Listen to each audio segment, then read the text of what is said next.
the wheel and brought salvation to the world.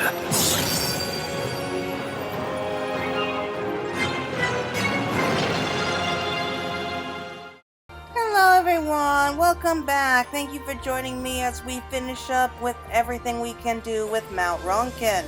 So I already went ahead and completed getting all 12 notes, and because of that we unlocked a very special quest. So as you can see here, we managed to finish up every little note that we can collect from Mount Rokkon.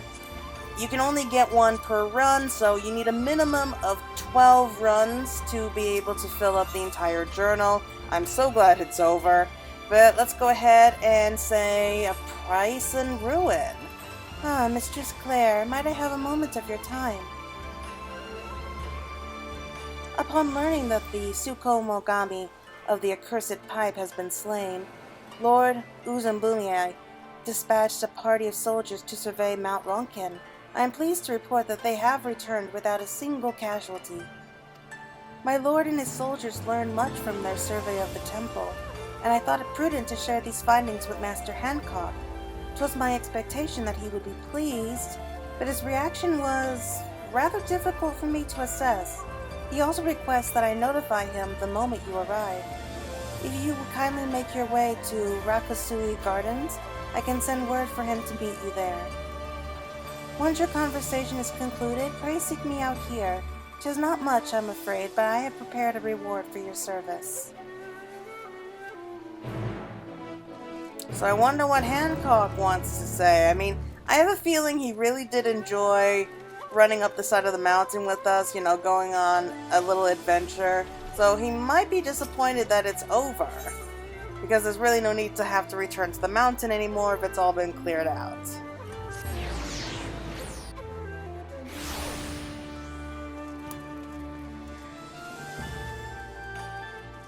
So it's right around here.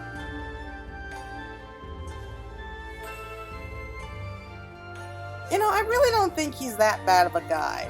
I mean, he's a bit questionable, but all in all, he seems to be a good person. Well, to us anyway. Apologies for the sudden summons. You have heard from Mistress Tsubaki that Lord Uzumbiai's men returned safely, their expedition a rousing success. But it is the implications of their finding that I wish to discuss. Shall we sit? I couldn't possibly allow this perfectly good bench to go to waste.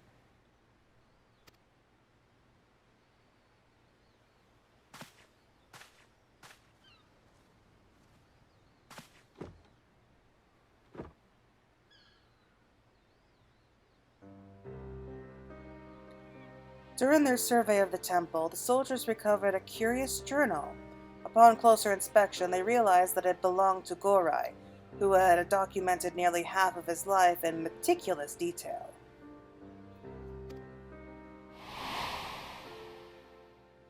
Born into an impoverished family, young Gorai was cast aside by his parents. He spent his youth as a beggar, struggling to survive on his own until the monks of Shoujo Temple welcomed him into their brotherhood. 'Twas these formative hardships that fueled his fixation on wealth as an adult. The security and comfort of these valuable objects promised that which he had long been denied. I cannot help but sympathize, for his story is, in many respects, a mirror to my own.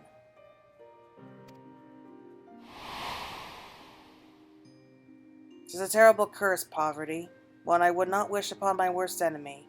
In my youth, I eked out a living in the back streets of Udall, until Chairman Lolorito took me under his wing. Thus did I begin to build my fortune, that I need never again know punity's shame.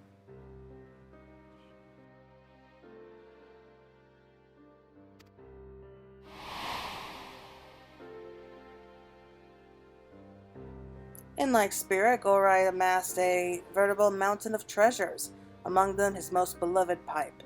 It was unique, he wrote, in its power to grant its owner both the most blessed of fortunes and most calamitous of fates.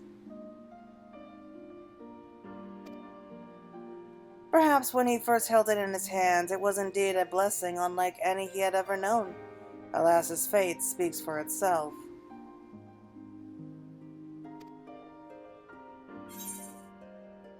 Might I suggest you part ways with the pipe that may have been his downfall?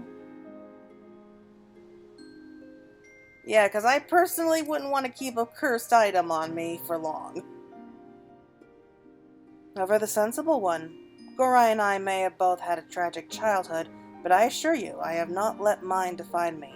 If needs must, I am more than capable of writing off poor investments.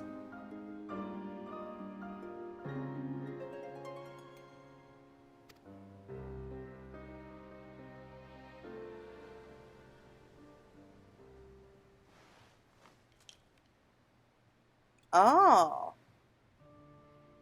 it's the first time we see his face. It's not often that I allow myself to speak of personal matters, though I suppose if I absolutely must confide in another, may as well be the warrior of light. Of the many lessons Chairman Lolorito has taught me over the years, there is one tenet that towers above them all. The value of a gil is what you make of it.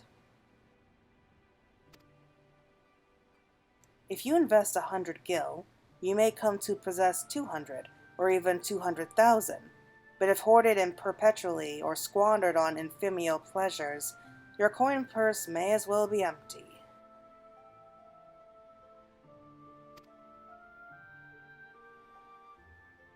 Too many grow consumed by the pursuit of wealth for the sake of it, forgetting that it is merely a means to an end. Wealth without purpose makes poor men of us all.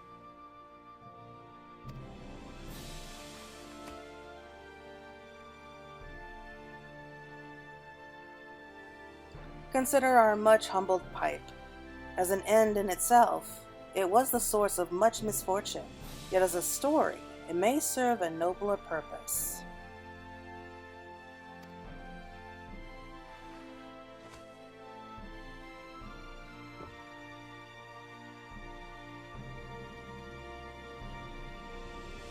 My humble ambition is to share such treasures with the world, that all might reflect upon their histories. This star has so many stories to tell, stories of myriad peoples and cultures.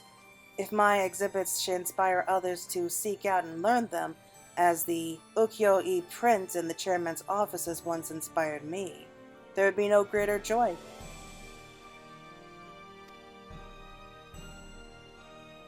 Cultural and financial exchange can thus see us all enriched.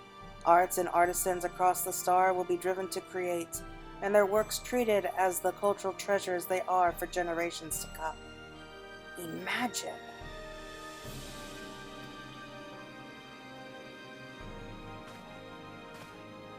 This is a side of you I never thought I'd see. If ever the opportunity arises to petition your aid in this grand dream of mine once more, I should be glad of your assistance. Until then, my friend, I wish you well.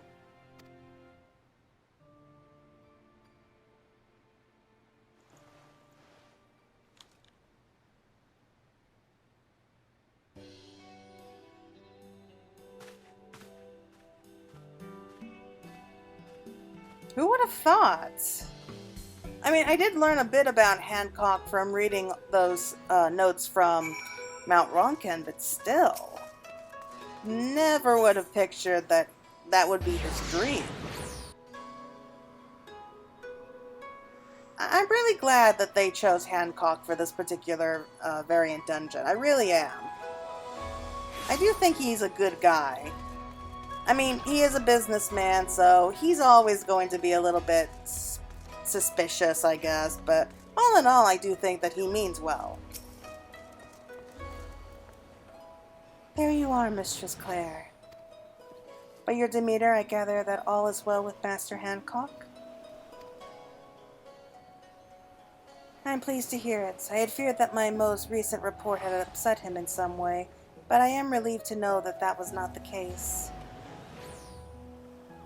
Allow me to express my gratitude once more on behalf of Lord Uzumbi. We are most glad to count you and Master Hancock among our allies, and your service to our people shall not soon be forgotten. As I previously mentioned, I have prepared a small gift as thanks for your aid. These confections are famous in Kugane and beloved by the children and adults alike.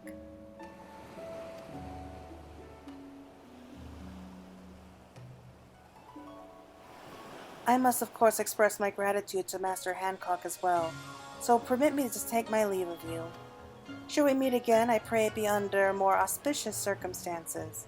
Safe journeys, my friends, and may the Kame keep you.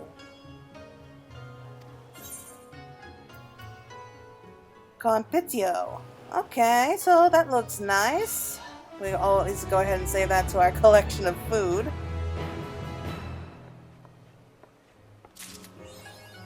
A tale of two orphans. That's charming. So I could go ahead and end it here, but first things first, I do want to go ahead and show off the special mount that we do get from completing all 12 notes for Mount Rokkon, which I have to admit, it's probably one of my most favorite mounts right now. It's just so unique looking.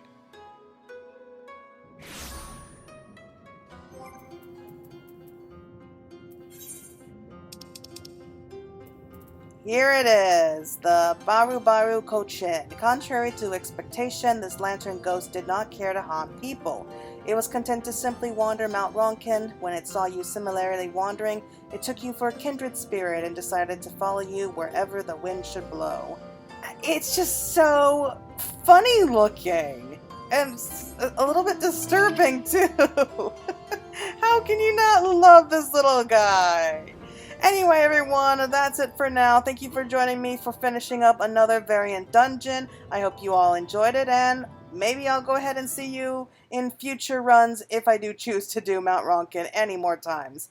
So until next time, everyone, take care.